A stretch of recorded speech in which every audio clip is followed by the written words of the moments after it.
इस सक्सेस के लिए अगर मुझे अपनी हेल्थ, हैप्पीनेस और रिलेशंस को कम करना पड़ता है, कैन वी नॉट से this is a cost?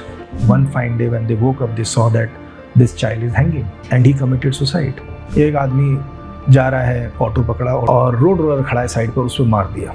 He became handicapped। अब इस पेन को कैसे आप समझ पाए? लाइफ बिटवीन लाइफ्स में हम कॉन्ट्रैक्ट करते हैं, हम ये खुद डिसाइड करते हैं कि हमारी लाइफ में क्या घटनाएं होंगी, देन फिर फ्री विल का क्या है? जितनी बड़ी बात बोली जाती है उसके उतने ही रिस्क भी होते हैं। कृष्ण क्या बोलते हैं? कर्मण्येवाधिकारस्ते मा फलेषु कदाचन। कहीं ना कहीं हम अपना एक पैकेज बना के आते हैं कि ये हमारे साथ इस जन्म में होगा और इससे हम कुछ लर्निंग लेके जाएंगे। तुलसीदास की एक चौपाई आती है, वो कहता है हानि लाभ जीवन मरण यश अपयश विधिहात। Let us focus only on our actions, बाकी अगर होना होगा तो होगा।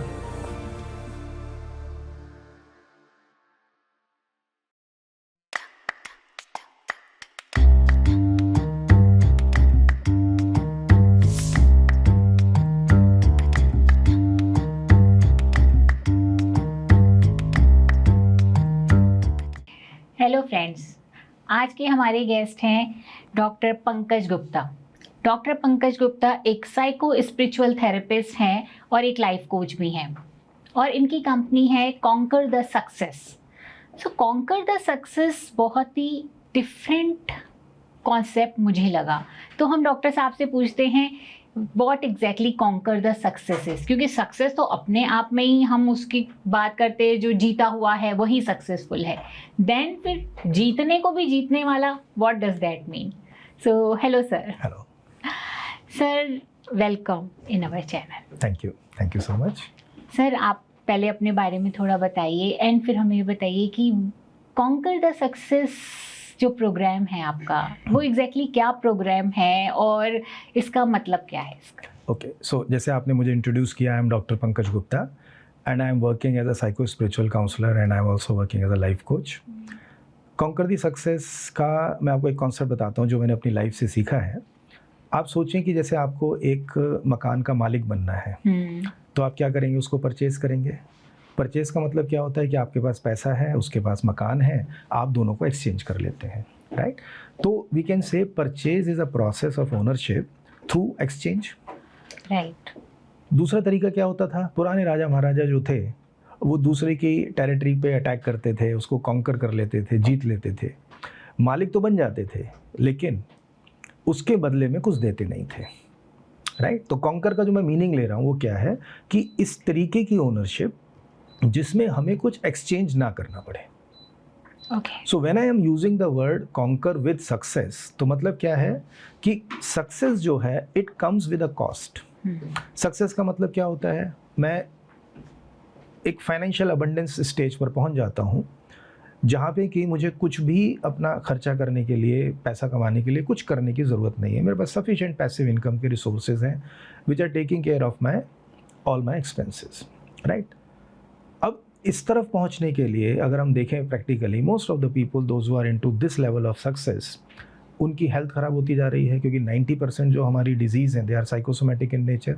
एंग्जाइटी है, स्ट्रेस है, प्रेशर्स हैं, टारगेट्स अचीव करने हैं, यही तो चीज़ें जो हमारी 90% बीमारियां देते हैं। तो हेल्थ हमारी ख़राब होती जा रही है, हमारे रिलेशंस ख़राब होते जा रहे हैं। आज आप देखें, एक तो वर्क लाइफ बैलेंस बहुत ज़्यादा डिस्टर्ब्ड है। एक मेरी क्लाइंट है, वो कहती हैं कि सर अगर हस्बैंड से झगड़ा हो जाए ना तो कंपनी दुखी होने के लिए भी टाइम नहीं देती है, because you have a next online meeting in front of camera ready. Competition है समाज में, इसकी वजह से हम देखते हैं कि हमारे रिलेशंस ख़राब होते जा रहे हैं। और तीसरी चीज़ कि हमारी लाइफ में हैप्पीनेस तो है ही नहीं। तो क्या हम ये नहीं बोल सकते हैं कि इस सक्सेस के लिए अगर मुझे अपनी हेल्थ, हैप्पीनेस और रिलेशंस को कम करना पड़ता है? अब देखिए, एक बच्चा जब पैदा होता है then he is born with all these 3 gifts. एक बच्चा हेल्दी है, उसके रिलेशंस अच्छे हैं और वो खुश भी है। अब हम जिस दिन से बच्चा पैदा हुआ उस दिन से जब स्कूल जाना शुरू करता है, वो सिर्फ अपनी आजीविका कमाने जा रहा है और जीवन बर्बाद करता है। We are wasting our life just to earn the livelihood. ये जो नेचर ने मुझे 3 गिफ्ट्स दिए थे, हेल्थ, हैप्पीनेस, रिलेशंस, ये मेरे कम होते जा रहे हैं और इस कीमत पे हम सक्सेसफुल हो जाते हैं। कैन वी नॉट से दिस इज़ अ कॉस्ट? तो जब मैंने अपनी लाइफ में इस चीज़ को एनालाइज किया कि this success is so expensive. आप सोचिए, क्या आप चाहेंगे कि आपके बच्चे जो हैं लाइफ में बहुत सक्सेसफुल हों, पैसा बहुत हो उनके पास, लेकिन उनकी हेल्थ ख़राब हो, उनके रिलेशंस ख़राब हों, ज़िंदगी में वो खुश ना रह पाएँ? क्या आप ऐसी सक्सेस चाहेंगे अपने बच्चों के लिए? आई डोंट थिंक, नो, कोई वाइज आदमी इस तरह का नहीं चाहेगा। तो वो एक क्यूरोसिटी रही मेरे दिमाग में, और उस टाइम में जब मैंने अपना करियर स्टार्ट किया तो जितनी भी सक्सेस ट्रेनिंग्स अवेलेबल थी मैंने सारी अटेंड करी, but unfortunately no success trainer was addressing to the cost of success. और आज भी मुझे नहीं लगता कि वर्ल्ड में कोई भी ऐसा प्लेटफॉर्म है जो सक्सेस की कॉस्ट को एड्रेस करता है कि कैसे हम सक्सेसफुल हों बिना उस कॉस्ट को पे किए हुए इन terms of health, happiness and relationship. तब जाके मैंने ये प्रोग्राम डिज़ाइन किया, जब मैंने अपनी लाइफ के एक्सपीरियंसेस से, अपनी एक स्पिरिचुअल जर्नी से जब मैंने ये एक्सपीरियंस किया कि एक ऐसी सक्सेस पॉसिबल है जिसमें हमें हेल्थ, हैप्पीनेस और रिलेशनशिप की कॉस्ट ना देनी पड़े, then I design this concept और conceptualize this program by the name of conquer the success.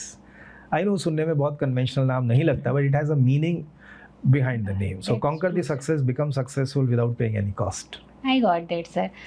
So you are right, sir, कि हम लोग सक्सेसफुल बनने के लिए कहीं ना कहीं बहुत सारी कॉस्ट कई बार पे करते हैं, जिसकी वजह से स्ट्रेस, एंग्जाइटी के इश्यूज इतने हमारे अंदर बढ़ते ही चले जा रहे हैं। We are seeing that, right? क्योंकि हमें ये मिल गया तो हमें अब वो चाहिए, हमें घर मिल गया अच्छा बड़ा तो अब हमें बड़ी गाड़ी भी चाहिए, बड़ी गाड़ी भी मिल गई तो अभी और कुछ और है हमारे लिए।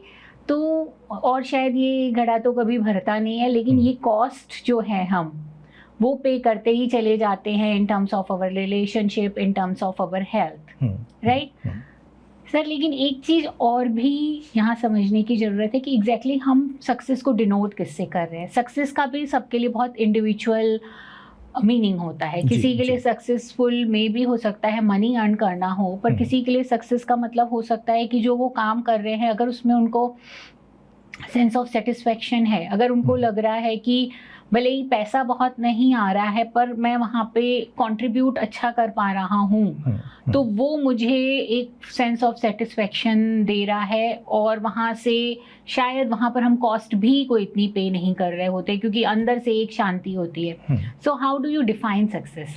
ओके, देखिए, अगर हम ब्रॉडर टर्म्स में सक्सेस की डेफिनेशन करें, as you rightly said, Google में ढूंढेंगे तो बहुत वैरायटी की सक्सेस की डेफिनेशंस मिलती हैं, लेकिन अगर मैं उसको बहुत आसान करने की कोशिश करूं, जो कि इसे कहते हैं ना, हम कॉन्सेप्ट को हथेली पर रख पाएँ, जो कि समझ में आता है, तो मैं सक्सेस को ये बोलता हूं कि हमारी अलग अलग एज पर हमारी अलग अलग एक्सपेक्टेशंस होती हैं। एक छोटा बच्चा है, उसके लिए सक्सेस का डेफिनेशन क्या है कि यहाँ से मार्केट जाता है, वापस अपने आप पैदल आ जाता है, रास्ता भूलता नहीं है। जब ये बच्चा बड़ा हो जाएगा तो उसकी सक्सेस की डेफिनेशन ये हो जाएगी, मुझे 10th में जो अच्छे मार्क्स मिलें और मुझे अपना स्ट्रीम चूज़ कर पाऊँ। बड़ा हो जाएगा तो एक अमाउंट ऑफ पैसा मैं कमा पाऊँ तो मैं सक्सेसफुल हूँ। So what I am saying is कि जनरल डेफिनेशन मैं ये बोलता हूँ कि we want certain things to achieve in life which change from age to age, person to person, situation to situation. अगर हम उसको अचीव कर पाते हैं then I would say I am successful. So my definition of success is if I am able to achieve what I want to achieve is success. Okay. मैं एक radio programme में मैं गया था, तो वहाँ पे एक हैं जो कि he is heading the marketing department there. अब वो रिटायर्ड हैं from a very senior position. अब उन्होंने कहा कि सर मैं तो यहाँ पे कुछ ज़्यादा पैसा लेता नहीं, थोड़ा बहुत आने जाने का ही खर्चा लेता हूँ, I am not taking any money, तो इसका मतलब I am not successful. I said no, क्या इस एज में आपकी रिक्वायरमेंट पैसा है या आपकी रिक्वायरमेंट ये है कि मेरे पास एक ऐसी जगह मिल जाए जहाँ मैं 3-4 घंटे पास करके आ सकूँ? If money is your expectation after retirement, then obviously you are not successful when you are coming to this office.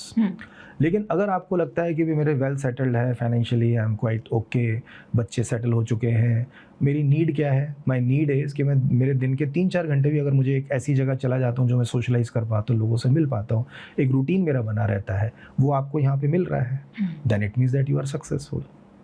Right, जो आप अपने आप से एक्सपेक्ट कर रहे हो, जो आप चाहते हो जिस चीज़ को, और अगर वो आपको मिल जाती है तो उसको हम सक्सेस बोलते हैं। राइट, और शायद वो चाहना ही क्योंकि ख़त्म नहीं होता है, वो डिज़ायर ही हमारी इतनी डीप है, एक गड्ढे की तरह है कि वो भरती ही नहीं है। एग्जैक्टली। तो इसीलिए हम उस ट्रैप में फंस जाते हैं। इसीलिए हम बहुत कुछ अचीव करने के बाद भी अपने आप को सक्सेसफुल महसूस नहीं बिल्कुल करते सही हैं। बात है। एज यू राइटली सेड कि मकान अच्छा ले लिया तो अब एक गाड़ी भी चाहिए।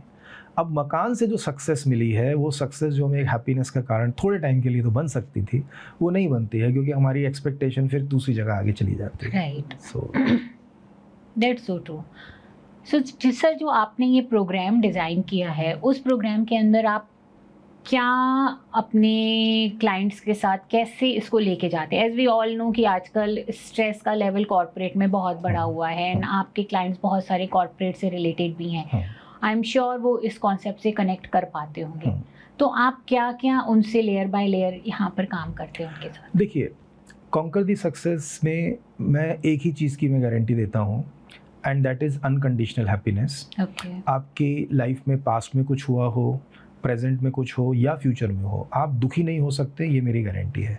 और ये गारंटी मैं अपने सारे टीवी प्रोग्राम्स पे, रेडियो प्रोग्राम्स और आपके पॉडकास्ट पर भी मैं ये चीज़ मैं गारंटी दे ही रहा हूँ। So I can't back out from this. इसको अचीव करने के लिए conquer the success has 8 dimensions. Okay, सबसे पहले हम लोग क्या करते हैं, counselling is 1 dimension, training is another dimension. तो ये जो 2 डायमेंशंस हैं, काउंसलिंग एंड ट्रेनिंग, ये 2 डायमेंशंस हमारे कॉन्शियस माइंड पर काम करती हैं। हम ये सीखते हैं कि लाइफ में हम कैसे सही डिसीजंस ले पाएँ, क्योंकि कॉन्शियस माइंड का काम क्या है, थिंकिंग है, लॉजिकल माइंड है। कॉन्शियस माइंड का काम है to take the decision in life. अगर मैं डिसीजन ले पाता हूँ, मतलब I am healthy at the level of my conscious mind. So 2 dimensions, counselling and training, helps you to work on the conscious mind so that you can take decisions in your life. Okay, conscious के बाद जब हम नीचे जाते हैं consciousness में, तो हमारा सुपर कॉन्शियस है, सब कॉन्शियस माइंड है। और सब कॉन्शियस माइंड में क्या होता है, हमारे बचपन से जो सारे एक्सपीरियंसेस हैं, जो सारी इमोशंस हैं, मेमोरी है, that is all stored there. जैसे फियर है, गिल्ट है, ट्रॉमास है, अनहैप्पीनेस है, जेलसी है, लैक ऑफ लव है, आई एम रॉन्ग है, हेट्रेड है, सेल्फ क्रिटिसिज्म है, ये सारी जो इमोशंस हैं, ये कहाँ हैं, they are in my subconscious mind. अब ये भी हमारे अनहैप्पीनेस का रीज़न बनता है। तो इसको डील करने के लिए we have the 3rd dimension at conquer the success, that is called hypnotherapy. So hypnotherapy से हम लोग सबकॉन्शियस माइंड को रीप्रोग्राम कर पाते हैं। सबकॉन्शियस में जब हम और गहरे जाते हैं, then we have the memories which are coming from our past lives. Okay, कई बार कुछ स्पेसिफिक केसेस ऐसे आते हैं जिसमें अनहैप्पीनेस का reason is coming from the past life pains और past life incidences. The 4th dimension that we have at conquer the success is past life regression. कुछ इस तरीके के इश्यूज होते हैं, तो हम उसको फिर पास्ट लाइफ में ले जाके उन प्रॉब्लम्स को वहीं पे हील करते हैं। अब ये 4 डायमेंशन यूज़ करके हमने कॉन्शियस और सबकॉन्शियस को क्लीन कर लिया। जब हम कॉन्शियस के ऊपर जाते हैं, that is known as super conscious, जिसको हम सोल बोल सकते हैं, जिसको हम एनर्जी बोल सकते हैं। कोई एक ऐसी एनर्जी जिसकी वजह से मेरी बॉडी, मेरा माइंड जो है वो ऑपरेट करता है। वहाँ पर हमारी कुछ डायमेंशंस आती हैं। So the 5th dimension is life between lives. Life between life में क्या होता है कि मरने के बाद और जन्म लेने से पहले हमारी सोल एक प्रोसेस से गुजरती है, हमारी तैयारी की जाती है। अगले जन्म में अगर हम जा रहे हैं तो हमारे क्या लर्निंग्स होंगी, उसके लिए हमारे, जिसको हम लोग बोलते हैं कि एक पैकेज डिसाइड होता है, यानी जो हमारी लाइफ में मेजर इंसिडेंसेस होने हैं, ये they are already sort of decided. तो बहुत सारे पेन्स ऐसे आते हैं लाइफ में जिसको मेरा लॉजिकल माइंड समझ नहीं सकता है। जब तक समझेंगे नहीं, उस पेन को ओवरकम नहीं कर पाते हैं। जैसे मैं आपको एक केस बताता हूँ। मेरे पास एक आए हस्बैंड वाइफ आए, उनकी जब शादी हुई, they tried for the kid, लेकिन बच्चे नहीं हुए। उन्होंने एक बच्चे को गोद लिया। जब वो बच्चा 15 साल का हुआ, 10th के एग्जाम्स दिए, one fine day when they woke up, they saw that this child is hanging and he committed suicide. अब इसको, इस ग्रीफ को कैसे आप बाहर निकल पाएंगे?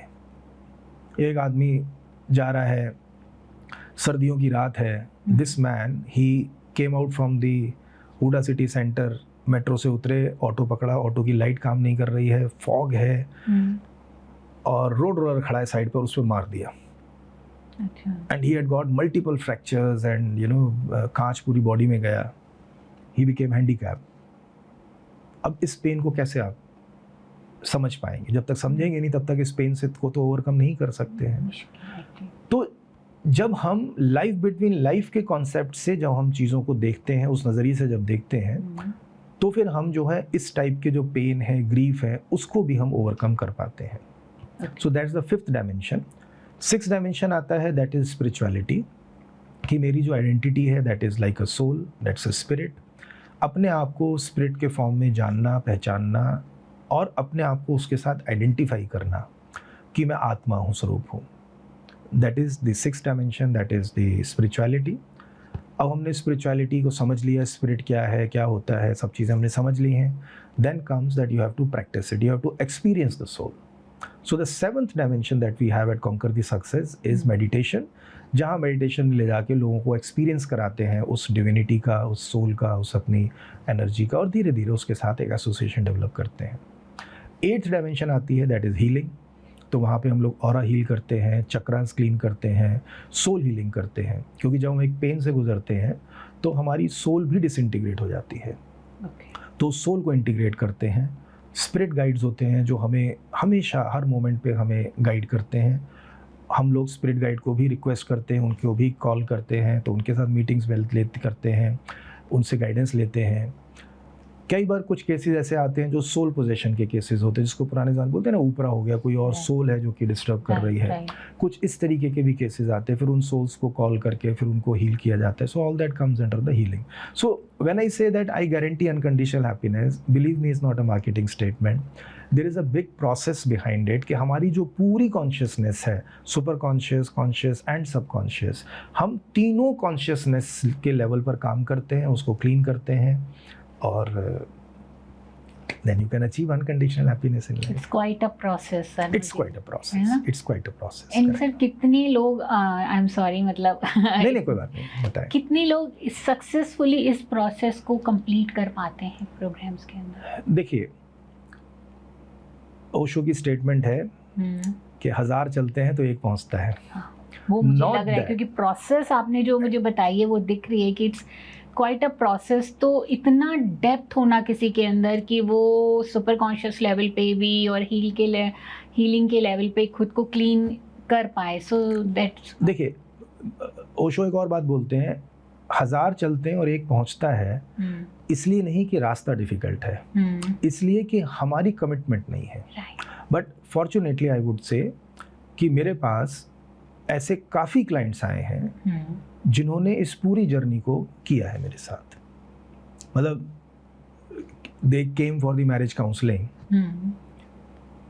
और उसके बाद उनका ऐसा इंटरेस्ट डेवलप हुआ कि धीरे धीरे वो उस लेवल तक पहुंचे हैं जहाँ उन्होंने अपनी पूरी कॉन्शियसनेस को क्लीन किया है.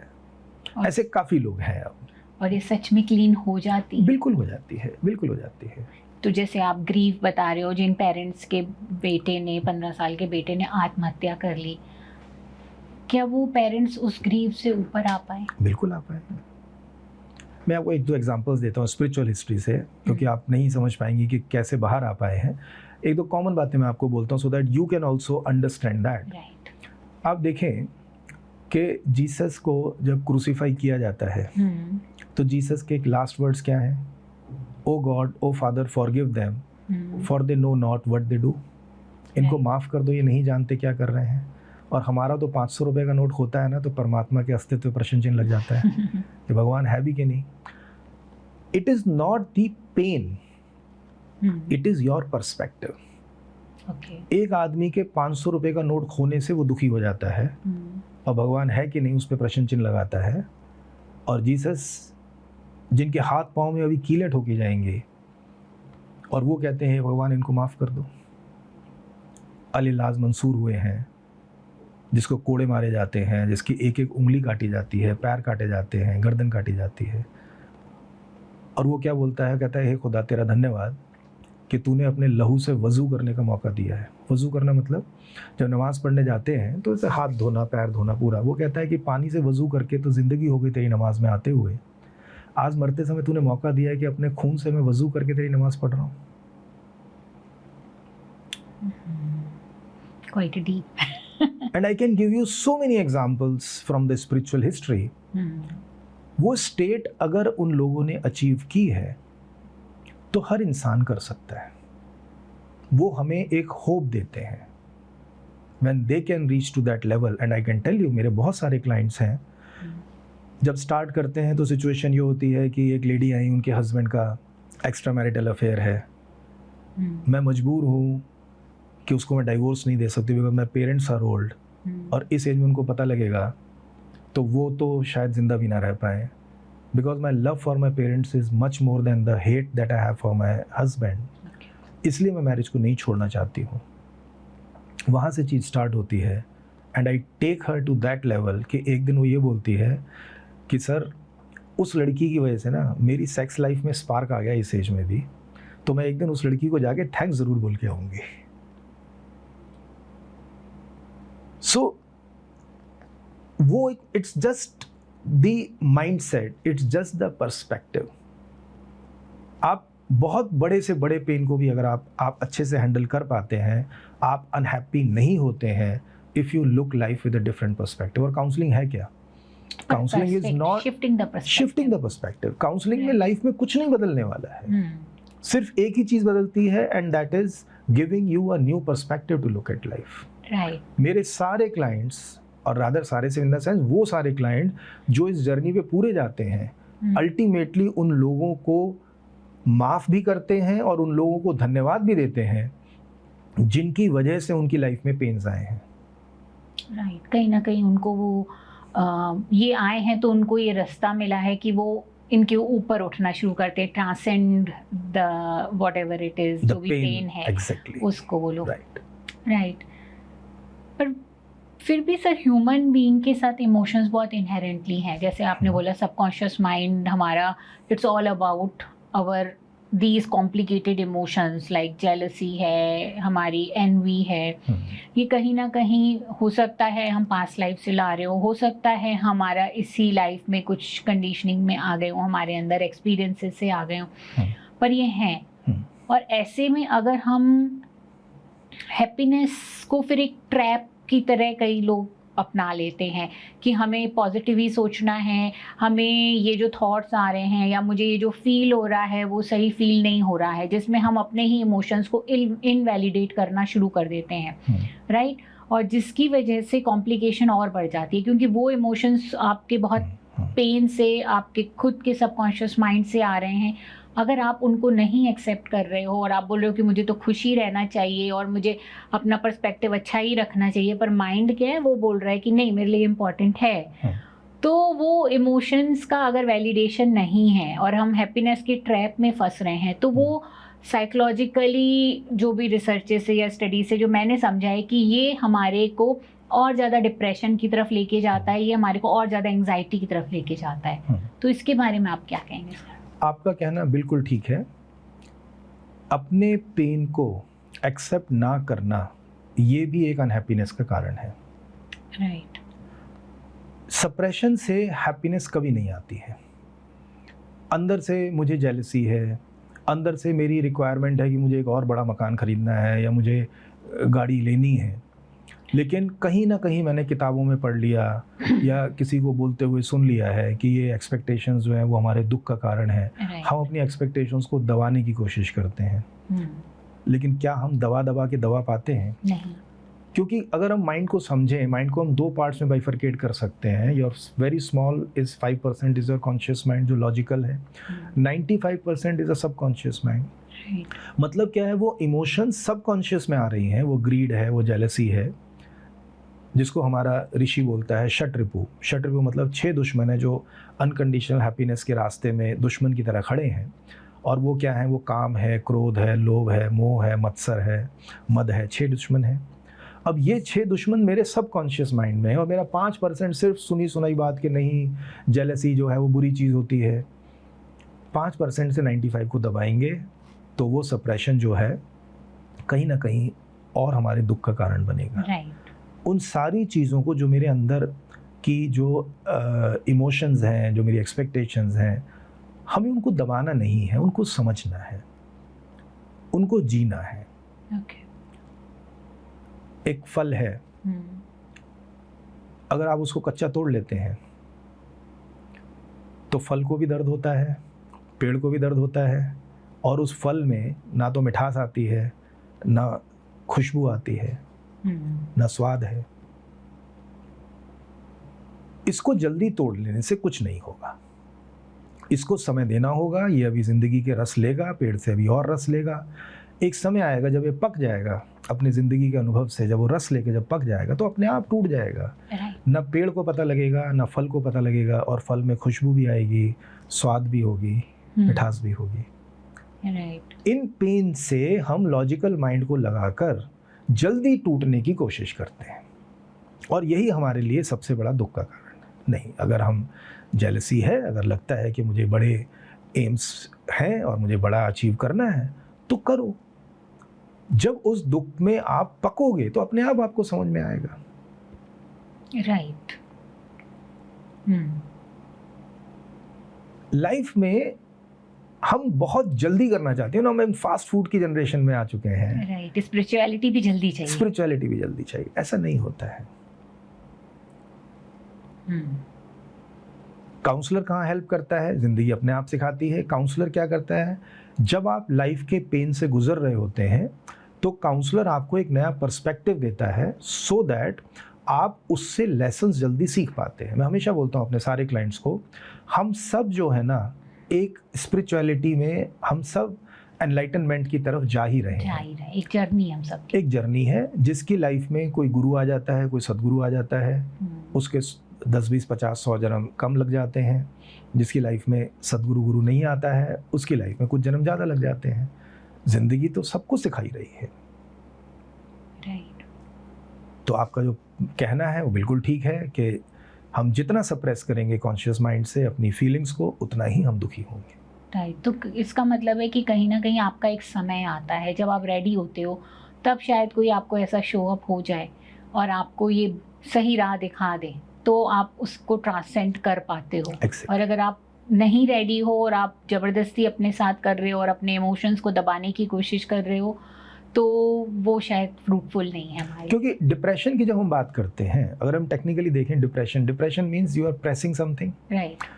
क्या चीज़ है जो प्रेस करते हैं तो डिप्रेशन आता है? एंगर। राइट। अगर हम एंगर को एक्सप्रेस नहीं कर पा रहे हैं और वो एंगर जब कंप्रेस होता जाता है, when you press the anger, it leads to depression. Okay.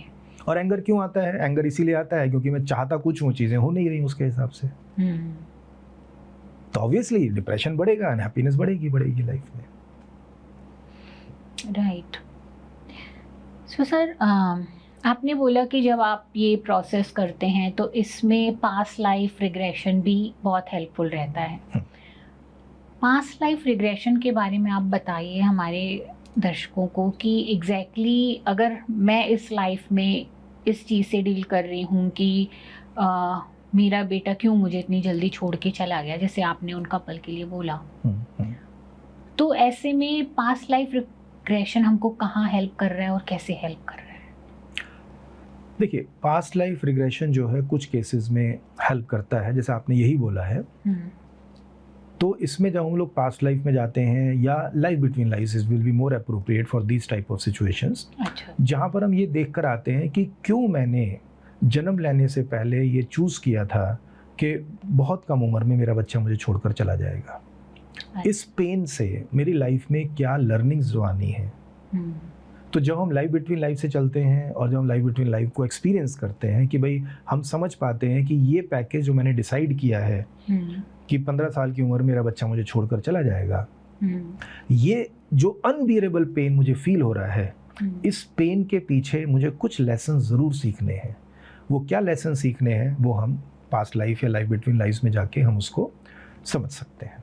Sir, आपने बोला कि लाइफ बिटवीन लाइफ्स में हम कॉन्ट्रैक्ट करते हैं, हम ये खुद डिसाइड करते हैं कि हमारी लाइफ में क्या घटनाएं होंगी। सो अगर ये प्री डिसाइडेड है, सब कुछ डेस्टिनी में ही है, देन फिर फ्री विल का क्या है sir? Okay, so nice question. एक एग्जांपल से पहले समझते हैं। मुझे अपने कमरे में धूप चाहिए, राइट? अब सूरज ने आना है किस मौसम में, कितने बजे, ये मेरे कंट्रोल में नहीं है, राइट? लेकिन अगर मेरे खिड़की के बाहर सूरज है तो मेरी फ्री विल ये है कि मैं पर्दे डालकर उस धूप को अपने कमरे में आने से रोक सकता हूँ। लाइफ जो है वो दोनों पर चलती है. There is something called a package which is decided, plus you also have a free will. मैं एक दो एग्जाम्पल से आपको समझाता हूँ. व्हेन आई से कि हम एक पैकेज लेकर आते हैं, package is not that it is going to be 100% certain. Package is like it is certain as a planning. Railway time table India का, इट इज़ अ प्लानिंग. हम उसके हिसाब से बोल सकते हैं कि राजधानी दिल्ली में किस प्लेटफॉर्म पे कितने बजे किस दिन आएगी. लेकिन वो आएगी कि नहीं आएगी ये बहुत सारे और फैक्टर्स पे भी डिपेंड करता है. एक बच्चा है, वो 10th स्टैंडर्ड में अगर स्कूल में पढ़ने जाता है तो उसका सिलेबस इज़ फिक्स्ड.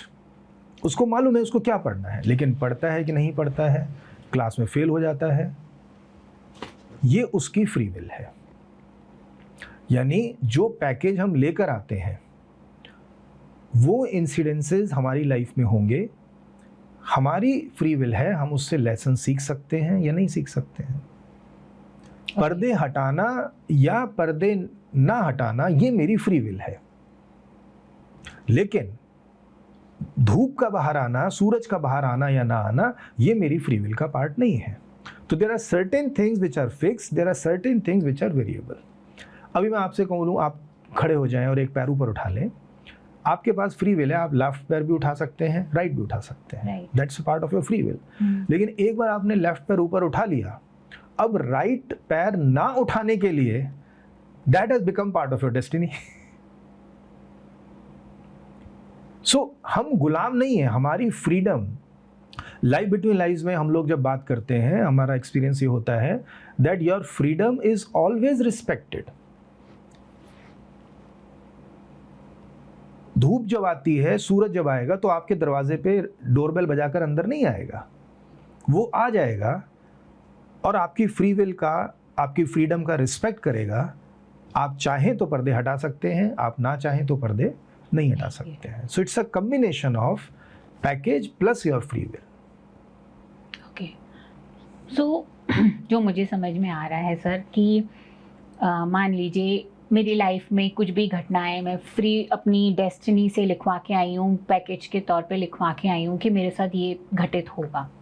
लेकिन जो भी घटित हो रहा है उससे मैं कितनी लर्निंग लूँगी, राइट. और क्या इसको फिर अनडन करने का भी मतलब हो सकता है. राइट नाउ मैं जैसे अपनी ही लाइफ का ले लूँ कि मेरी डॉटर से रिलेटेड कुछ उसकी चल रही है लाइफ में, उसकी प्रॉब्लम्स हैं, टाइप 1 डायबिटिक है, वॉट एवर इट इज़. तो अगर यहाँ पर मैं ये लर्निंग ले लूँ कि मुझे क्या करना है और मेरी कौन सी गलती की वजह से हुआ, अब मैं इसको आगे कैसे कर सकती हूँ. तो अगर मैं यहाँ लर्निंग ले करके चलती हूँ तो क्या उस जो मैं डिसाइड करके आई हूँ प्री विल के साथ, वहाँ पर चेंज भी किया जा सकता है. कुछ हमारे पास चीज़ों को बदलने की ताकत है. देखो, अगर हम डायबिटीज़ की बात करते हैं, diabetes is a physical level problem, right.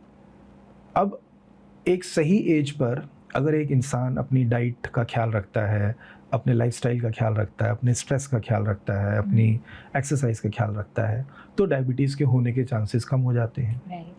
हमने नहीं ख्याल रखा या किसी और रीज़न से अगर डायबिटीज़ हो जाती है, अब अगर वो हमारे कंट्रोल में नहीं है और वो डायबिटीज़ अगर हो जाती है तो हम उसको कैसे मैनेज कर सकते हैं. लाइफस्टाइल हम क्या कर सकते हैं ताकि बॉडी में जो डिटेरिएशन है वो मिनिमम हो. राइट. उसके बाद अगर फिर भी हमारे कंट्रोल में नहीं आती है डायबिटीज़, तो थर्ड लेवल पे हम क्या करेंगे, then you have to accept it कि अब लाइफ में डायबिटीज़ है, अब मुझे अपनी ज़िंदगी को इस डायबिटीज़ के साथ ही जीना पड़ेगा. Purpose is happiness. Her situation में आपके पास एक्शनेबल आइटम्स अलग होंगे. अभी डायबिटीज़ नहीं है या कोई भी बीमारी अभी नहीं है, आप अपना लाइफस्टाइल बढ़िया रखिए, स्ट्रेस को मैनेज करके रखिए, आप बहुत सारी बीमारियों को अवॉइड कर सकते हैं. लेकिन बीमारी आ जाती है, उसके बाद आप क्या कर सकते हैं. अगर कुछ नहीं कर सकते हैं तो फिर आपको उसको एक्सेप्ट करना पड़ेगा. उसी को फिर आप एक्सेप्ट करिए कि भाई तो रहेगी लाइफ में diabetes, let us now be happy with this diabetes itself. Okay, so you mean to say कि अगर हमने कॉन्ट्रैक्ट, मान लीजिए ये भी एक कॉन्ट्रैक्ट के अंदर हम लेके आए कि हमने अपनी लाइफस्टाइल का ध्यान नहीं रखेंगे और फिर हमको डायबिटीज हो जाएगी. अब क्या होता है ना, ये कॉन्सेप्ट बड़े खतरनाक हैं. राइट. होता क्या है कि हम जो एक्शन कर सकते हैं। राइट। अपने आलस की वजह से, इनकंसिस्टेंसी, प्रोकास्टिनेशन, लेजीनेस की वजह से हम एक्शंस नहीं करते हैं और उसके बाद हम उनको भी ये बता देते हैं कि ये भी डेस्टाइन्ड था। This is what I want. Exactly. So वही चीज़ है कि जितनी बड़ी बात बोली जाती है उसके उतने ही रिस्क भी होते हैं। अब ये डेस्टाइन्ड नहीं है कि आप जो एक्सरसाइज करेंगे कि नहीं करेंगे, that is part of your free will. तो ये कैसे डिसाइड हो कि क्या मेरा पार्ट ऑफ फ्री तो विल सिंपल है, चीज़ों को ज़्यादा कॉम्प्लेक्स नहीं करते हैं। सिंपल सी बात है, आज जो आपके पास सिचुएशन है उस सिचुएशन में आप जो भी बेस्ट कर सकते हैं अपनी तरफ से बेस्ट करते रहें। उसके बाद अगर वो चीज़ें आपके पैकेज में होंगी तो आपको ग्रीन लाइट मिलती जाएगी, नहीं होगी तो रेड लाइट मिल जाएगी। ये बेस्ट कौन डिसाइड करता है? आप ही डिसाइड करते हैं। मतलब मेरे हिसाब से हो सकता है कि मैं बेस्ट डिसाइड कर रही हूँ अपना, पर एग्जैक्टली वो सही रास्ते पे नहीं जा रहा और कुछ टाइम के बाद मुझे पता चले कि उस समय जो मैंने डिसीजन लिया था कि ये मेरे लिए बेस्ट है, पर ये डिसीजन तो मुझे कहीं और ही ले आया। राइट। मेरा पॉइंट अभी हम जो डिस्कस कर रहे थे वो ये है कि जो मैं डिसाइड कर रहा हूँ वो मैं इम्प्लीमेंट भी कर रहा हूँ। ये बात बिल्कुल ठीक है कि over a period of time हम मैच्योर होते हैं, that's a part of our evolution process. हमारा माइंड भी एक्सपीरियंसेस से सीखता है। आज मुझे जो चीज़ें सही लगती हैं शायद कुछ टाइम के बाद कुछ नई डिफरेंट चीज़ें सही लग सकती हैं, दैट इज़ द इवोल्यूशन। लेकिन आज मुझे वो पता नहीं है कि वो चीज़ें सही हैं। राइट। लेकिन जो आज मुझे पता है कि ये सही है, क्या मैं उस पर 100% दे रहा हूँ कि नहीं दे रहा हूँ? ओके। अगर मैं अपना 100% दे रहा हूँ, इसका मतलब क्या है? अब मेरी जो फ्री विल है वो मैंने इम्प्लीमेंट कर दिया, मेरे जो एक्शंस है वो मैं इम्प्लीमेंट कर रहा हूँ। अब उसके बाद जो होना होगा वो होगा, वो डेस्टिनी का पार्ट है। रिजल्ट, इसलिए कृष्ण क्या बोलते हैं, कर्मण्येवाधिकारस्ते मा फलेषु कदाचन। कर्म पर आपका अधिकार है लेकिन फल पर अधिकार नहीं है। और कर्म में भी वो कर्मण्य बात करते हैं, कर्म नहीं बोलते हैं। अच्छा। कर्म और कर्मण्य में क्या है? कर्म का मतलब है क्या करना है और कर्मण्य का मतलब है कैसे करना है। ओके। क्या करना है पर आपका अधिकार नहीं है, कर्मण्य मतलब कैसे करना है इस पर आपका अधिकार है। जैसे आज मैं और आप यहाँ पर हम बैठे हैं और बात कर रहे हैं, इस पे ना मेरा अधिकार था ना आपका अधिकार था। आज सुबह बारिश का मौसम था, मुझे लग रहा था शायद गुड़गांव की सड़कों की हालत देखते हुए शायद हमें आज का प्रोग्राम कैंसिल करना पड़ेगा। So all those factors they fall in place और हम यहाँ पर आके मिले। अब ये समय हम कैसे स्पेंड करते हैं ये मेरी फ्रीडम है। ओके। इसको हम हंसी मजाक करके भी बिता सकते हैं, इसको हम लेजीली भी बिता सकते हैं, इसको हमने एक पॉडकास्ट के रूप में भी इसको हमने यूटिलाइज कर लिया। तो हमारा मिलना ये हमारे कंट्रोल में नहीं है, लेकिन मिलने के बाद हम उस समय को कैसे स्पेंड करते हैं ये है जो मेरे कंट्रोल में है। तो ना कर्म आपके कंट्रोल में है ना फल आपके कंट्रोल में है, सिर्फ कर्मण्य आपके कंट्रोल में है कि उस काम को कैसे करना है। Okay. मैं हमेशा बोलता हूँ spirituality is also like a science, because I am an engineer by qualification. So I know कि साइंस में there are lot of formula, जिस फार्मूले से हम सारी चीज़ें डिज़ाइन कर सकते हैं। स्पिरिचुअलिटी में हमारे जो ऋषि हुए हैं उन्होंने भी उतने ही क्लियर कट फार्मूले दिए हैं। Spirituality is also a science of with in, हम उनको डिकोड करना नहीं जानते हैं। अब कृष्ण ने कितना सही एक्सप्लेन किया, कर्मण्यवादी, कर्मवाधिकारस्ते नहीं बोलते, कर्मण्यवाधिकारस्ते। कर्मण्य मतलब कैसे करना है इस पर आपका अधिकार है, फल पे अधिकार नहीं है। तो क्या करना है वो अधिकार नहीं है, क्या रिजल्ट आएगा वो अधिकार नहीं है, कैसे करना है उस पर अधिकार है आपका। सर थोड़ा सा मैं इसको और भी समझना चाहूँगी, क्या करना है। जैसे कुछ टाइम पहले हमने डिसाइड किया कि सर के साथ आपका प्रोफाइल देखा, हमें अच्छा लगा, हमने ये डिसाइड किया कि हमें सर के साथ पॉडकास्ट करना चाहिए, है ना। तो क्या करना है, यहाँ पर एक डिसीजन लिया गया, तभी हमने उसको इम्प्लीमेंट किया और उसी के अंदर हो सकता है कि हम में से किसी का आज कुछ आ जाता तो हम लोग दोनों में से कोई भी इस प्रोग्राम को, आज के प्रोग्राम को कैंसिल कर सकता था, है ना। तो क्या करना है ये भी तो फिर हमारे फ्री विल के अंदर ही तो आ रहा है। ओके देखिए, आपके पास जो आया एक इट वाज एन आइडिया। हाँ जी, इट वाज एन आइडिया। आपने मेरा प्रोफाइल देखा, आपको लगा कि चलो एक पॉडकास्ट शूट करते हैं, राइट। लेकिन ये आइडिया सही में इम्प्लीमेंट होगा कि नहीं होगा ये आपके कंट्रोल में नहीं है। Okay. आपके दिमाग में एक आइडिया है, लेकिन आज अगर बारिश आ जाती है और हम अगर नहीं कर पाते तो हमारे दिमाग में आइडिया भी आया, लेकिन हम उसको इम्प्लीमेंट नहीं कर पा रहे थे। फिर भी आज नहीं कल हो जाता, आज कल होता, किसी और दिन होता, नहीं होता पता नहीं। ओके आते हुए तो यानी यू आर आते हुए- सेइंग कि ये पॉडकास्ट होना डिस्टाइंड था। एग्जैक्टली। लेकिन कैसे होना है, इस समय को हमें कैसे स्पेंड करना है, ये मेरी फ्रीडम है।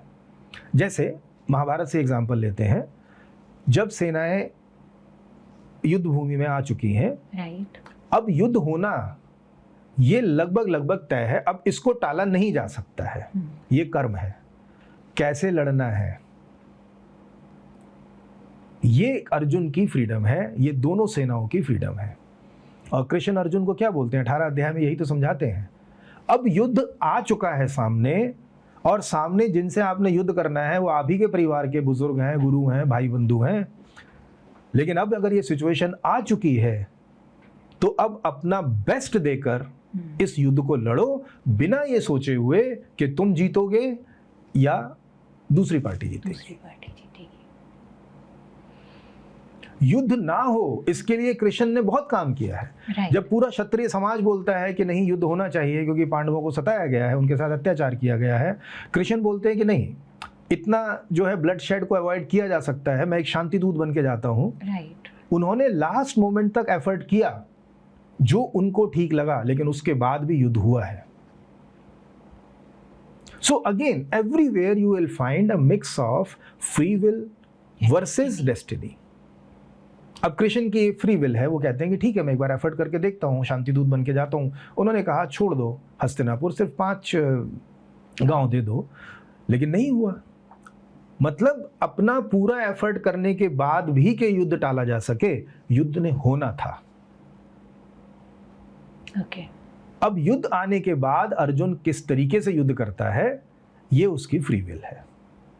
तो सर आप कह रहे हैं कि कहीं ना कहीं हम अपना एक पैकेज बना के आते हैं कि ये हमारे साथ इस जन्म में होगा और इससे हम कुछ लर्निंग लेके जाएंगे, राइट?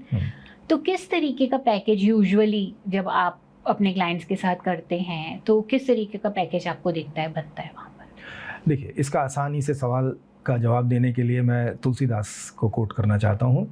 तुलसीदास की एक चौपाई आती है, वो कहता है हानि लाभ जीवन मरण यश अपयश विधि हाथ।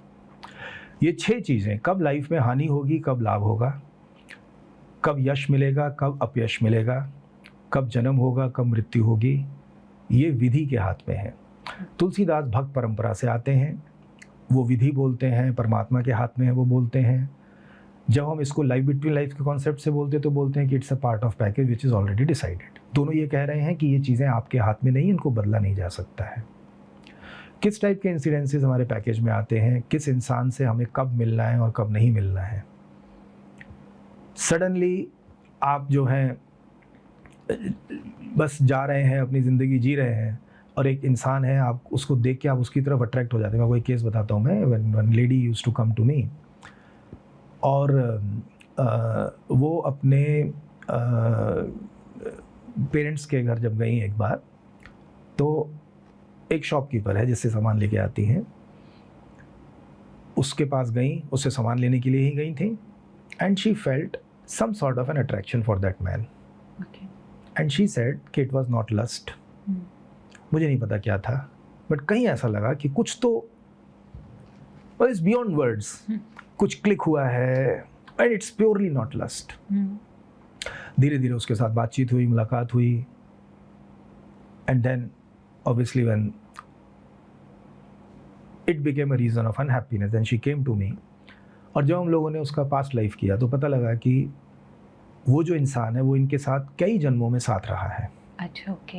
इस जन्म में इन्होंने डिसाइड किया था कि हम लोग साथ में नहीं रहेंगे, लेकिन हम एक दूसरे से मिलेंगे और बिछड़ जाएंगे, और वो जो बिछड़ने का जो दुख है, that will be a trigger point for each of them to enter into spirituality।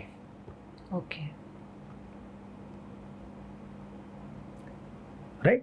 तो किस इंसान से हमें कब मिलना है, क्यों हमारी लाइफ में वो आता है, क्यों हमारी लाइफ से चला जाता है, उस पेन को हम कैसे अपनी स्पिरिचुअल ग्रोथ के लिए, अपनी पर्सनल ग्रोथ के लिए हम यूज़ कर सकते हैं। So these type of things are already decided.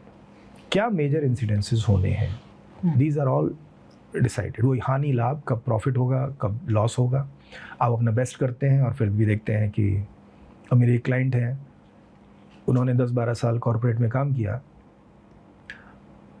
IT sector से हैं, और उन्होंने बोला कि सर फिर मैंने डिसाइड किया कि चलो मैं जॉब छोड़ के let me start my own business start किया, जॉब छोड़ दी, जो भी पैसा था सेविंग्स थी वो इन्वेस्ट किया, and I started my business, and when I started that was the month of February 2020, and she says doctor calendar पे काउंट करेंगे ना तो 30 दिन नहीं हुए थे, the corona lockdown had come, और जो इन्वेस्टमेंट किया था all that had gone waste. वो कहती है सर मेरी इतनी सक्सेसफुल लाइफ चल रही थी, सॉफ्टवेयर इंजीनियरिंग आईटी में काम करती हूँ, अच्छी सैलरी है, क्यों फितूर आया 12 साल के बाद कि छोड़ देती हूँ नौकरी, वो भी तब जब कोरोना आने वाला।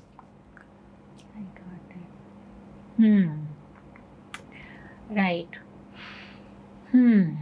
सो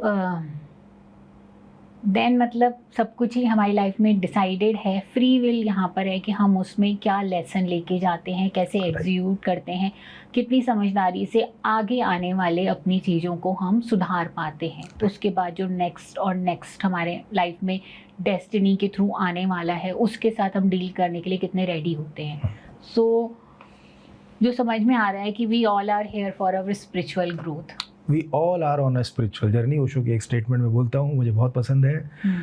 ओशो ये बोलते हैं that we are not human beings who have to undergo spiritual experiences, we are basically spiritual beings who have come for the learnings through human experiences. आई बात है सर। एक तो हमारा इंडिविजुअल जर्नी है, राइट, और एक जर्नी चल रही है हमारी यूनिवर्स की, यूनिवर्सल जर्नी। जैसे बोलूँ कि आज हम लोग देखते हैं कि हम लोग की रिसोर्सेज, हमारा क्लाइमेट चेंजेस इतनी तेज़ी से हो रहे हैं, और या फिर हमारा वाटर लेवल कम हो रहा है, या हमारे सी लेवल पे बहुत गंदगी बढ़ रही है, या वॉर जोन्स आ रहे हैं, इतने वॉर्स डिक्लेयर हो रहे हैं। क्या इनकी भी एक जर्नी होती है, क्या यहाँ पर भी जर्नी चल रही होती है कहीं ना कहीं? देखो, जो मैं बोलता हूँ कि हमेशा ऐसा नहीं है कि एवरीथिंग इज डेस्टाइन्ड। हमारे इंडिविजुअल जो एक्शंस हैं वो तो रिजल्ट लाते ही हैं मेरी लाइफ में। Collective result, collective efforts they also bring result. जैसे फॉर एग्जांपल आप सेकंड फ्लोर पे रहते हैं और फर्स्ट फ्लोर पे कोई ऐसे लोग हैं जो कि नॉन वेज खाते हैं। अब उन्होंने अपनी कढ़ाई में फिश डाली बनाने के लिए, उसकी स्मेल जो है वो आपके फ्लोर पर भी आएगी। राइट। आपने कुछ भी नहीं किया उस मछली के लिए, आप तो मछली खाते भी नहीं हैं, लेकिन आपको भी वो स्मेल बियर करनी पड़ेगी। मेरे पास गाड़ी नहीं है, I am not contributing anything towards the pollution of the city, लेकिन क्या मैं इस पॉल्यूशन से बच सकता हूँ? नहीं। तो इंडिविजुअल एफर्ट्स हैं, एक्शंस हैं जो रिजल्ट आते हैं मेरी लाइफ में। कलेक्टिव एफर्ट्स हैं, कलेक्टिव एक्शंस हैं जो मेरी लाइफ में इफेक्ट लाते हैं। कोरोना ना आपने पैदा किया ना मैंने किया, लेकिन हम सब उसमें विक्टिम बने कि नहीं बने? जितने लोगों की डेथ हुई है कोरोना में इंटरनेशनली, क्या वो रिस्पॉन्सिबल थे कोरोना को लाने के लिए? Obviously not. सो हर चीज हम डेस्टिनी पे नहीं डाल सकते हैं। It is my individual actions, it is the collective actions, it is something which is destined. ये बहुत सारी चीज़ें मिलकर हमारी लाइफ में घटनाएं घटती हैं। तो मैं समझ रहा हूँ आपका कन्फ्यूजन बढ़ रहा है। जस्ट एक बहुत इसको प्रैक्टिकल में लेकर जाने की कोशिश करता हूँ। जैसे मैंने कहा कि डेस्टिनी या पैकेज इज़ ऑलरेडी डिसाइडेड, ठीक है, तो उसकी 2 मिनट के लिए चिंता करना छोड़ दें। अपने पर्दे खोल कर रखें। अगर धूप चाहिए, सूरज आएगा तो आ जाएगी, नहीं आएगा तो नहीं आएगी। Let us focus only on our actions, और जो चीज़ें मेरे एक्शन में, मेरे कंट्रोल में नहीं हैं, उन चीज़ों को इग्नोर। जैसे मैं कॉर्पोरेट से मैं एग्जांपल लेता हूँ, जैसे हम लोग क्वालिटी इम्प्रूवमेंट मेथोडोलॉजी है which is known as 6 sigma. 6 sigma में हम क्या करते हैं कि कोई एक प्रोसेस के जो भी एरर आ रहे हैं, जो प्रॉब्लम स्टेटमेंट्स आ रही हैं, उसके लिए हम सारे कॉजेज़ को आइडेंटिफाई करते हैं that what are the causes that are contributing to the bad result और द बैड और the low efficiency of the process. उसके बाद हम फिल्टर करते हैं, there are certain thing which are in my control, there are many things which are not in my control, right, जिनको हम controlled and uncontrolled factors बोलते हैं। तो जो अनकंट्रोल्ड फैक्टर्स हैं उनको छोड़ दीजिए, उसके ऊपर कुछ करने से कुछ होने वाला नहीं है। वो जो 10, 15, 20% फैक्टर्स जो आपके कंट्रोल में है उन पर अपना बेस्ट करते चले जाएं, बाकी अगर होना होगा तो होगा। So life is not so difficult, क्योंकि आप क्वेश्चन पूछ रहे हैं तो मुझे उसको एक्सप्लेन करना पड़ता है। ऐसा लगता है कि ये तो फिर इतना कुछ हमें समझना है, नहीं, ज़्यादा समझना नहीं है। जो मेरे अनकंट्रोल्ड फैक्टर्स हैं, चाहे वो डेस्टिनी भी है, लेकिन आज तो मेरे कंट्रोल में नहीं है ना, भूल जाओ, छोड़ दो। आपको मानना है कि डेस्टिनी नहीं होती, मान लो।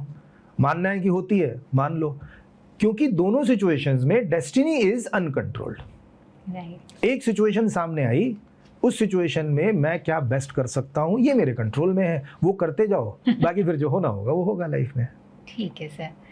सर, एस्ट्रोलॉजी को आप कैसे देखते हैं? क्योंकि एस्ट्रोलॉजर्स बता देते हैं कि आपकी डेस्टिनी में क्या लिखा है, राइट? वो हमारा हाथ देखते हैं, हमारी जन्मपत्री देखते हैं, और शायद जो हम कॉन्ट्रैक्ट करके आए हैं वो उनको पता चल जाते हैं। I don't know how. So इसके बारे में मैं थोड़ा जानना चाहती हूँ कि आप कैसे एस्ट्रोलॉजी को देखते हैं? देखो, मैं ये मानता हूँ कि, और मानता ही नहीं, मेरा एक्सपीरियंस भी है बहुत सारे क्लाइंट्स के साथ काम करने का, कि हर सोल जब पैदा होती है अपना एक पैकेज लेकर आती है। एस्ट्रोलॉजी उसी पैकेज को पढ़ने का एक टेक्निक हो सकती है। आप एक चीज़ सोचिए, अगर एस्ट्रोलॉजी ये प्रेडिक्ट करती है कि फ्यूचर में आपके साथ ऐसा होगा, ये तभी तो किया जा सकता है प्रेडिक्ट जब फ्यूचर डिसाइडेड हो। अगर फ्यूचर डिसाइडेड ही नहीं है तो फिर तो कोई भी प्रेडिक्ट नहीं कर पाएगा। सो वी कैन से सब कॉन्सेप्ट्स मर्ज हो जाते हैं आपस में आके, कि एक हमारा पैकेज है, इंपॉर्टेंट इंसिडेंसेस हमारी लाइफ में क्या होने हैं। एस्ट्रोलॉजी इज अ साइंस जो हम फ्यूचर को प्रेडिक्ट कर सकते हैं, दैट्स इट। लेकिन चेंज नहीं कर सकते हैं, बहुत कम परसेंटेज है जो हम चेंज कर सकते हैं अपनी डेस्टिनी को, और वो उतना तो हम फ्री विल की वजह से ही चेंज कर पाते हैं। जो भी कर सकते हैं वो फ्री विल की वजह से। वो फ्री विल की वजह से हम उसको, जैसे अब धूप आएगी मेरे कमरे में, आएगी कि नहीं आएगी, मुझे नहीं चाहिए, मैं पर्दे लगा के रखूं, फिर मुझे इससे फर्क नहीं पड़ता बाहर आएगी कि नहीं आएगी। ये जो लाल किताब होती है सर, उसमें बहुत सारे टोटके दिए रहते हैं कि ये कर लो तो ये हो जाएगा, ये कर लो तो ये चीज़ें सुधर जाएंगी, तुम्हारी डेस्टिनी में जो लिखा था उसका प्रभाव कम हो जाएगा। देखो, मैं, क्योंकि इसके बारे में मेरी नॉलेज नहीं है तो मैं कुछ बोलना नहीं चाहूँगा, लेकिन एक ऑब्जर्वेशन, एक एक्सपीरियंस मुझे याद आ रहा है। I was invited on one platform, जो उन्होंने डायबिटीज़ के लिए एक प्लेटफॉर्म था, और जहाँ पे अलग अलग, अदर देन दी मेडिकल डॉक्टर्स, जो कि एलोपैथी डॉक्टर्स के अलावा, उन्होंने बहुत लोगों को इन्वाइट किया था, जिसमें एस्ट्रोलॉजर्स भी आए थे, पामिस्ट भी आए थे, और मुझे भी इन्वाइट किया था एज अ हिप्नोथेरेपिस्ट कि how hypnotherapy can help in dealing with diabetes. तो मुझे एक एस्ट्रोलॉजर की एक स्टेटमेंट याद आती है। वो कहते हैं कि मैंने ये जन्मपत्री पढ़ना जो है अपने पिताजी से सीखा था। कोई 18, 19, 20 साल मेरी एज होगी। वो उसी से पैसा कमाते हैं, वही किसी मंदिर में भी काम करते हैं। तो उन्होंने अपने नक्षत्रों की ग्रह दशा देख के उन्होंने लगाया कि भाई जब मैं 38 साल का हो जाऊँगा तब जो है मुझे जो स्टार्स की जो पोजीशनिंग आ रही है या प्लैनेट्स की जो पोजीशनिंग आ रही है उसकी वजह से मेरे डायबिटीज़ होने के चांसेस हैं। ठीक है। मैंने डिसाइड कर लिया कि उनमें क्या करना है, उन ग्रहों की मुझे पूजा करनी है, शांति पूजा कर दूंगा तो मेरे को डायबिटीज़ नहीं होगी। ठीक है। अब उसके बाद उम्र हो गई, 40-42 साल की हो गई, डायबिटीज़ आ गई। डॉक्टर के पास गए, पता लगा भाई ये सिम्टम्स क्यों हैं, डायबिटीज़ आ चुकी है। ब्लड टेस्ट कराया और उनको याद, अरे यार मैं तो 38 साल की उम्र में पूजा करनी थी और मुझे याद ही नहीं आया कि पूजा करनी है। एक मेरी क्लाइंट हैं, वो बताती हैं, वो कहती हैं कि हमने कोई एक बगुलामुखी की कोई शायद बहुत बड़ी पूजा होती है, शायद मुझे नॉलेज नहीं है इसकी, वो शायद अंधेरे में होती है, सूरज उगने से पहले, बहुत कुछ उसको प्योरिटी, हाइजीन और कुकिंग, फ्रेश होने, बहुत सारी शायद उसमें जो है रिचुअल्स फॉलो करने हैं। उन्होंने एक पंडित जी को टाई अप किया कि वो पंडित जी आएंगे, पूजा करेंगे। ना पंडित जी आए, ना पंडित जी का फ़ोन आया। उन्होंने कांटेक्ट किया तो बात भी नहीं हो पा रही थी उनसे। 15-20 दिन के बाद पंडित जी का फ़ोन आता है और वो ये बताते हैं, कहते हैं कि मुझे जो है रातों रात अपना घर, वो केदारनाथ से बिलोंग करते थे, तो केदारनाथ में जो कैलेमिटी आई थी वो, उसमें उनका परिवार, उनमें उनके घर वगैरह में काफ़ी नुकसान हुआ उनको सडनली वहाँ पे जाना पड़ा, इस वजह से पूजा नहीं कर पाए। ओके। तो ऐसे में बहुत सारे केसेस में आपको एग्जांपल दे सकता हूँ जहाँ पे हमें लगता है कि एस्ट्रोलॉजी का मैं ये उपाय करूँ तो मैं अपनी डेस्टिनी को चेंज कर सकता हूँ, लेकिन हम वो उपाय कर ही नहीं पाते हैं। कोई ना कोई ऐसा रुकावट आ जाती है कि हमारी बेस्ट इंटेंशन के बावजूद भी हम वो उपाय नहीं कर पाते हैं। लेकिन ये उपाय करने से चीजें बदल सकती हैं। पर आप, अगर मैं वही कहता हूँ, अगर, क्योंकि मुझे एस्ट्रोलॉजी में और लाल किताब में नॉलेज नहीं है, but when I look at it from my logical mind, when I do understanding और एनालिसिस, तो मुझे क्या लगता है कि जो मेरे पैकेज में होना है वो होगा, वो होके रहेगा। अगर एस्ट्रोलॉजी उसको बदल भी सकती है, एस्ट्रोलॉजी में वो पावर हो सकती है, लेकिन अगर वो बदलाव मेरी डेस्टिनी में या मेरे पैकेज में नहीं है, तो मैंने कई एस्ट्रोलॉजर्स को कहते हुए सुना है कि हम वो उपाय चाहकर भी नहीं कर पाते हैं। समझ गया। एक लेडी मेरे पास आई, उन्होंने मुझे ये बताया कि किसी पंडित जी ने उनको रिकमेंड किया कि वो नीलम, जो नीला पत्थर होता है, वो पहनना है, और उनके जो फाइनेंशियल प्रॉब्लम्स हैं वो शायद उनकी ठीक हो जाएंगे, जो भी प्रॉब्लम्स हैं वो ठीक हो जाएंगे। मतलब I actually don't know the exact details, but somehow कि नीलम पहनने से उनकी लाइफ में कुछ अच्छा होगा। शी सेड के वे बैक इन 2004-5 उस टाइम पे उन्होंने 75,000 रुपये का एक नीलम पहना, which was a big price at that time, और लाइफ बढ़िया चलती रही 2010-11 तक।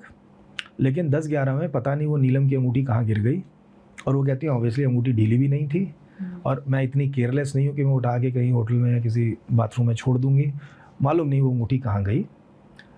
तो लॉजिकल दिमाग क्या बोलता है कि चलो चली गई तो क्या हुआ, एक और खरीद लो 75,000 रुपये, क्या फ़र्क पड़ता है, लेकिन 1.5 लाख की हो गई होगी अब तक इतने साल में। लेकिन वो बोलती हैं कोई ना कोई सिचुएशन ऐसी रही लाइफ में कि मैं दोबारा नीलम नहीं खरीद पाई। सो मेरा अपना जो अंडरस्टैंडिंग है कि जो मेरे पैकेज में है ना, चीज़ें वही होती हैं।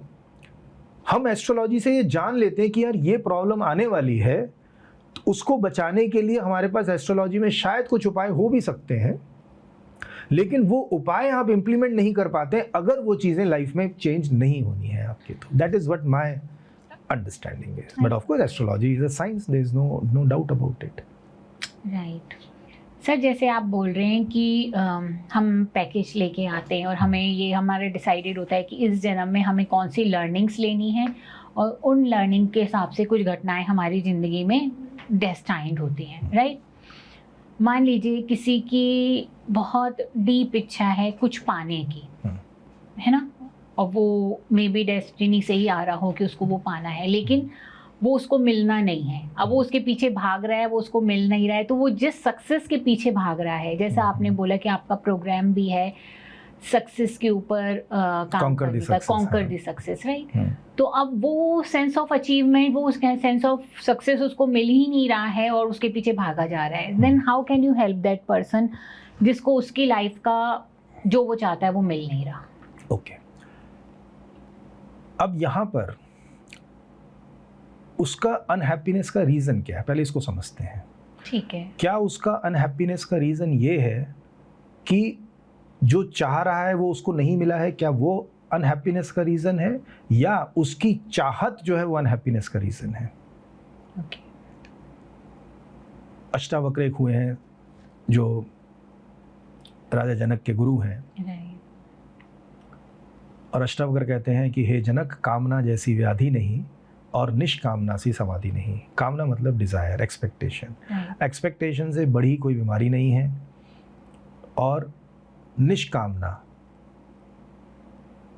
नो एक्सपेक्टेशंस से बड़ी कोई समाधि नहीं है। सिंपल सा आंसर उन्होंने दे दिया है। ये इंसान, मैं आपको एक केस बताता हूँ सो दैट आपका क्वेश्चन मैं सही समझ पाया हूँ, ये भी आप बता पाएंगे। This man I think is 40-41 years of age, working at a very senior position in IT sector, leadership position पर है। वो मुझे बताता है, कहता है कि सर मैं जब 12th में जब इंजीनियरिंग की मैं तैयारी कर रहा था, I wanted to do engineering from IIT। ठीक है। मेरे पास पूरा नॉलेज थी, पूरी पोटेंशियल थी, सब कुछ था, लेकिन वो जवानी में, उस एज में मैंने टाइम बहुत वेस्ट किया, और उसकी वजह से मुझे IIT में एडमिशन नहीं मिला। And that became such a big pain in him, क्योंकि उसको ये लगा कि गिल्ट रहा कि मैं अचीव कर सकता था अगर मैं कंसिस्टेंट होता अपनी पढ़ाई में। तो अब वो दुखी हुआ, क्यों? क्योंकि वो चाहता तो था इंजीनियरिंग आईआईटी से करना, लेकिन वो इंजीनियरिंग नहीं कर पाया आईआईटी से, he did engineering from somewhere else. Now his unhappiness is because he could not achieve what he wanted to achieve. अब हमें ये जो एक्सपेक्टेशन है, इस एक्सपेक्टेशन को मैनेज करना सीखना होगा. ओके. उस बच्चे ने क्या किया, मतलब अब तो खैर बड़ा है, उस लड़के ने जब छोटा था तब उसने क्या किया, तब उसने संकल्प किया कि मुझे अब कुछ भी हो जाए, इंजीनियरिंग तो मैं यहाँ से करूँगा, लेकिन मुझे अब एमबीए करना है, and I will do MBA from IIM. And he said कि सर मैंने अपनी पूरी लाइफ को रीओरिएंट कर दिया, अपनी पढ़ाई करना, अपनी लेजीनेस, अपने वेट पर काम करना है, मेरे फ्रेंड सर्कल है उनके साथ कितना टाइम स्पेंड करना है, all that he did, but he made sure that he can do MBA from IIM and he did it. Okay. So problem ये नहीं है, दुख का कारण ये नहीं है कि उसको आईआईटी में उसको एडमिशन नहीं मिला. दुख का कारण ये है कि उसकी एक्सपेक्टेशन फुलफिल नहीं हुई. अगर हम एक्सपेक्टेशन को मैनेज करना फिर भी सीख जाते हैं तो बिना आईआईटी के इंजीनियरिंग करने के बाद भी वो इंसान खुश हो सकता है. So problem is we do not know how to manage our expectations. Right.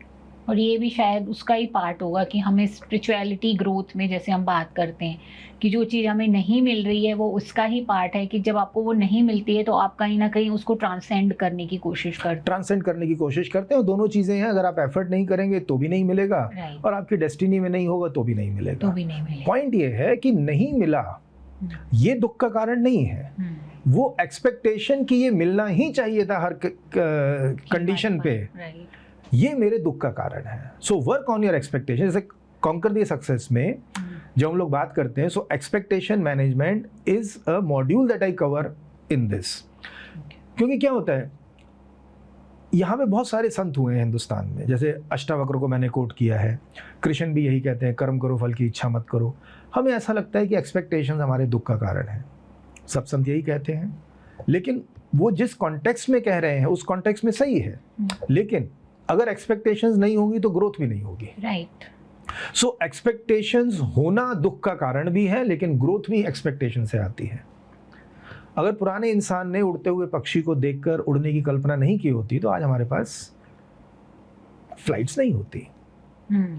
So I never say कि हमें एक्सपेक्टेशंस को ख़त्म करना है, मैं सिर्फ ये बोलता हूँ हमें एक्सपेक्टेशंस को मैनेज करना आना चाहिए, सो दैट वो मेरे ग्रोथ का तो कारण बने लेकिन अनहैप्पीनेस का कारण ना बने. तो इस टाइप का अगर कोई क्लाइंट मेरे पास आता है, आई ट्राई टू अंडरस्टैंड कि उसकी क्या एक्सपेक्टेशंस हैं और उस एक्सपेक्टेशंस को अब हैप्पीनेस की तरफ जाने के लिए किस तरीके से वो रीओरिएंट या मैनेज कर सकता है. ओके. सर एक क्वेश्चन जो है जो मुझे बहुत इम्पॉर्टेंट लगता है वो है, जैसे आपने पास्ट लाइफ रिग्रेशन की बात करी कि आप वो भी करते हैं, राइट? तो कहीं ना कहीं कर्मा का एक कॉन्सेप्ट है हमारे अंदर कि अगर आपने पिछले जन्म में कुछ पाप किए हैं तो उसका आपको इस जन्म में कहीं ना कहीं हर्जाना मिलेगा. अगर आपने किसी को तंग किया है, कहीं परेशान किया है, तो इस जन्म में आपको वो किसी न किसी फॉर्म में उसको, या तो उसी जन्म में आप उसको चुकता करते हैं, और अगर उस जन्म में नहीं मौका मिला है तो आप उसको कैरी फॉरवर्ड करते हैं दूसरे जन्म पे. तो इसके बारे में आपका क्या कहना है सर? देखिए बहुत लंबा कॉन्सेप्ट है ये. ओके. और बहुत गलत तरीके से पेश भी किया गया है. ओके. मेरा अपना जो एक्सपीरियंस है लाइफ बिटवीन लाइफ्स का या पास्ट लाइफ रिग्रेशन का, और दो नाम मैं आपको बताऊंगा जो पॉइनियर्स रहे हैं इस फील्ड में. एक हैं डॉक्टर माइकल न्यूटन और दूसरे हैं डॉक्टर ब्रेनविस. इन दोनों ने करीब इंडिविजुअली 35 साल या थोड़ा ज़्यादा भी पास्ट लाइफ और लाइफ बिटवीन लाइफ्स पे काम किया है. पिछले 15 साल से मैं भी पास्ट लाइफ और लाइफ बिटवीन लाइफ्स में काम कर रहा हूँ. उनकी लगभग सारी किताबें मैंने पढ़ी हैं और मेरा अपना भी एक्सपीरियंस है 15 साल का. मैंने कहीं ऐसा नहीं देखा है कि वहाँ पर कोई ऐसा इंसान बैठा है स्पिरिट वर्ल्ड में जो कि हमारे पाप और पुण्यों का हिसाब किताब करता है और उसके हिसाब से हमें कुछ पनिश करता है या रिवार्ड करता है. हम सबका ही एक्सपीरियंस ये रहा है कि that is a world which is governed by lot of love and compassion, and your respect of freedom is always there. Your freedom is always respected there. Okay. आप जब तक नहीं चाहते हैं कोई भी पेन अपनी लाइफ में, तो वो पेन नहीं आएगा। Okay. आपने कहा कि मैंने किसी के साथ कुछ गलत किया। अब अगर हम पैकेज वाली थ्योरीज के हिसाब से बात करें, उस पर्सपेक्टिव से अगर मैं थोड़ा सा इसको लाइट डालने की कोशिश करूं, तो क्या ये गलत करना was it not my part of package? अगर सपोज आपकी लाइफ में कुछ पेन आना है Right. और वो पेन आपको लर्निंग की तरफ लेकर जाएगा, तो पेन अपने आप तो नहीं आएगा।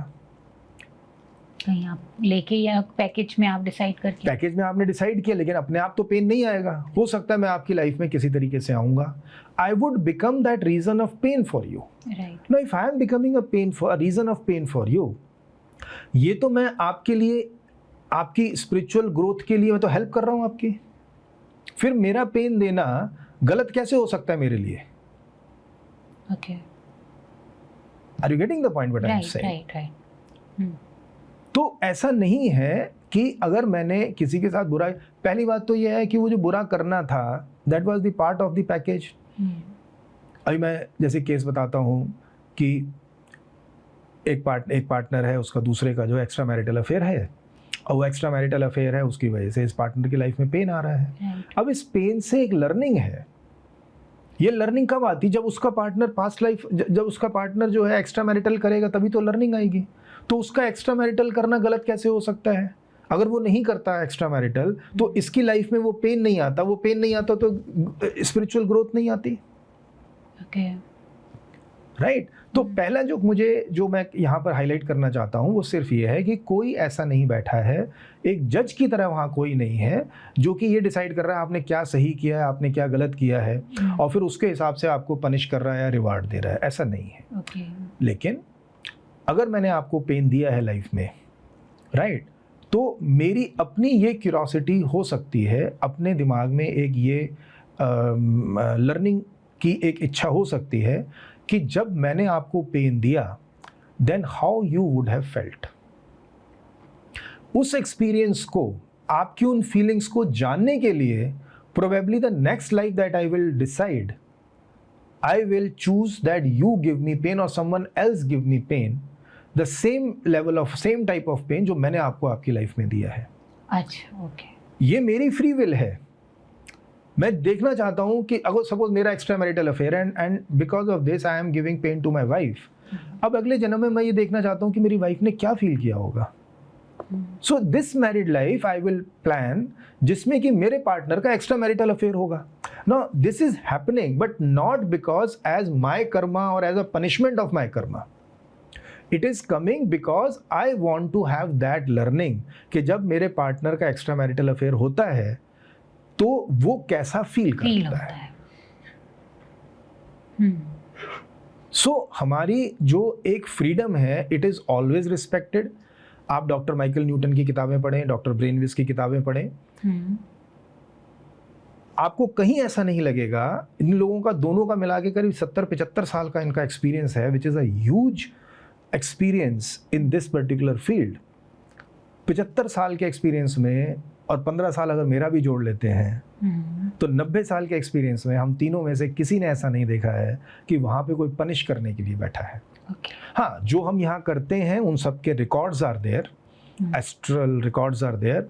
उन रिकॉर्ड्स को रिव्यू किया जाता है, उन रिकॉर्ड्स में ये देखा जाता है कि वहाँ से हम क्या लर्निंग्स ले सकते थे जो हमने इस जन्म में मिस आउट कर दी हैं। अगले जन्म में फिर वैसे ही इंसिडेंसेस होंगे, अगली बार हम उनसे और क्या बेटर लर्निंग ले सकते हैं, इन सब की तैयारी होती है। ओके, तो रिकॉर्ड्स आर देयर, रिकॉर्ड्स को रिव्यू भी किया जाता है, बट नॉट लाइक अ जज बट लाइक अ मेंटर। हमारे स्पिरिट गाइड हमें उस रिकॉर्ड को रिव्यू करते हैं ये दिखाने के लिए कि देखो ये इंसिडेंस से आप ये लर्निंग ले सकते थे, आपने मिस कर दिया है। Not that you have miss, so you will be punished for that. समझ गए। नेक्स्ट लाइफ में आप कैसे बेटर, एक बच्चा 5th क्लास में जाता है, फेल हो जाता है, आप पेरेंट्स क्या करेंगे? उसको पनिश करेंगे, राइट, मतलब कई बार जान से मार डालेंगे। हाँ, ऑब्वियसली, पर कई बार डांटते हैं, समझने में पेरेंट्स की नासमझी होती है जब वो लोग उसको क्या करेंगे? आप उसको ये बताएंगे कि देखो आपकी लाइफ में ये आया, आपको ऐसे ऐसे पढ़ाई करनी चाहिए थी, अगर ठीक तरीके से पढ़ाई करते तो आप पास हो जाते, बट कोई बात नहीं, next time do it better. Right. So I hope I could give some clarity on this concept, क्योंकि मैं इस बारे में बहुत मैं भी सुनता हूँ कर्मा के बारे में, लेकिन बहुत गलत तरीके से इस कॉन्सेप्ट को पेश किया जाता है. मैं जो बात बोल रहा हूँ, मैं किसी बिलीफ सिस्टम से नहीं बोल रहा हूँ, मैं वही बात आपके साथ बात कर रहा हूँ जो कि मैंने अपनी लाइफ में एक्सपीरियंसेस किए हैं. 15 साल के एक्सपीरियंस में मैंने नहीं देखा कि कहीं कोई पनिश करने के लिए बैठा है, और उन दोनों का 35 साल का लगभग एक्सपीरियंस है, उन्होंने भी कहीं ऐसा नहीं जिक्र आता है कि there is some authority who is like a जज and gives you a punishment और a reward for what you have done. क्योंकि गुड और बैड कुछ है ही नहीं ना फिर समाज में. तो मतलब जो भी हमको अगर मिलता भी है, सजा मिल भी रही है, तो वो पास्ट कर्मा की नहीं है, हम कहीं चूज करके आए हैं कि ये लाइफ में हमें ये लर्निंग लेनी है. Exactly. इसलिए ये पेन मेरी लाइफ में आएगा. एग्जैक्टली, बिल्कुल ठीक बात है. I got that. डॉक्टर साहब, बातें तो बहुत ज़्यादा ये हमको अच्छी लगती हैं, ऐसा लगता है कि ठीक है बहुत सारी चीज़ें सुलझ रही हैं, पर कई बार लॉजिकल माइंड जो है वो रियलिटी के रेल में कहता है कि इनके सबूत क्या है, मतलब कहा तो जा रहा है पर ये एग्जैक्टली ऐसे ही होता होगा, ये किसको पता है. तो इसके लिए आप कुछ बताना चाहेंगे क्या? देखिए, बहुत सारी चीज़ें ऐसी हैं जो हमारे लॉजिकल माइंड या हमारे इवन जो इंस्ट्रूमेंट्स भी बने हैं उनकी रेंज में नहीं आती हैं. जैसे मेरा कान है, वो 20 से 20,000 हर्ट्ज़ की फ्रीक्वेंसी को ही सुन सकता है. राइट. यानी कोई भी आवाज़ अगर इस रेंज में होती है तो मैं कहूँगा मेरे पास एविडेंस है कि ये आवाज़ हुई है. लेकिन अल्ट्रासोनिक भी हैं, इंफ्रासोनिक भी हैं, 20,000 हर्ट्ज़ के ऊपर भी फ्रीक्वेंसीज़ हैं, 20 हर्ट्ज़ के नीचे भी फ्रीक्वेंसीज़ हैं जिसको बहुत सारे जानवर सुन पाते हैं. ये मेरी अपने सेंस ऑर्गन्स की लिमिटेशन है. हम ये क्यों मानते हैं कि मेरे अंदर तो कोई लिमिटेशन नहीं है, मैं तो हर चीज़ देख सकता हूँ, समझ सकता हूँ. इलेक्ट्रोमैग्नेटिक रेडिएशंस में there is a huge band of spectrum. हम बहुत छोटा सा विजिबल स्पेक्ट्रम ही मेरी आँख देख पाती है. इंफ्रारेड रेडिएशंस भी हैं, अल्ट्रा वायलेट रेडिएशंस भी हैं. हमारी आँख तो उसको नहीं देख सकती, लेकिन क्या हम ये बोलते हैं कि इंफ्रारेड नहीं है? खाना गर्म करते हैं ना. ये अल्ट्रा वायलेट जो है वो रेडिएशंस नहीं है.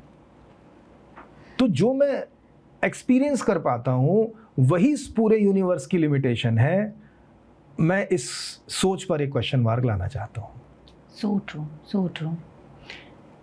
आई थिंक जब लोग इसके बियॉन्ड थोड़ा समझना शुरू करते हैं कि जो हम सोच पाते हैं, जो हम देख पाते हैं, जो हम सुन पाते हैं, उसके भी बियॉन्ड बहुत सारी चीज़ें हैं. जब हम वो एक्सेप्टेंस मोड में आते हैं तो शायद हम इन कॉन्सेप्ट को भी एक्सेप्ट करना शुरू करते हैं. राइट.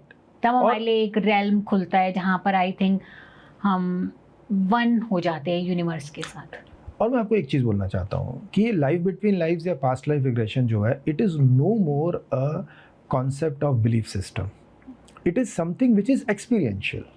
मैं नहीं कहता कि मैं बोल रहा हूँ इसलिए आप मेरी बात को मानो. आप आए, अपना खुद पास्ट लाइफ रिग्रेशन करके देखें, अपना लाइफ बिटवीन लाइव्स को एक्सपीरियंस करके देखें.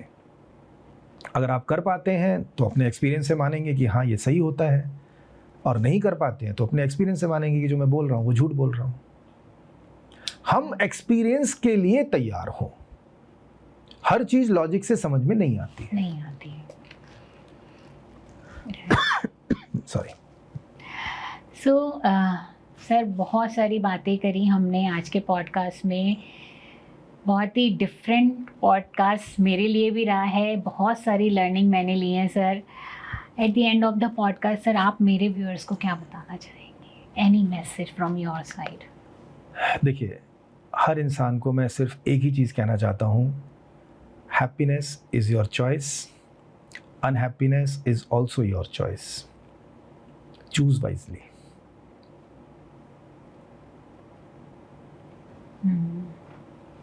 Thank you, sir. Thanks a lot.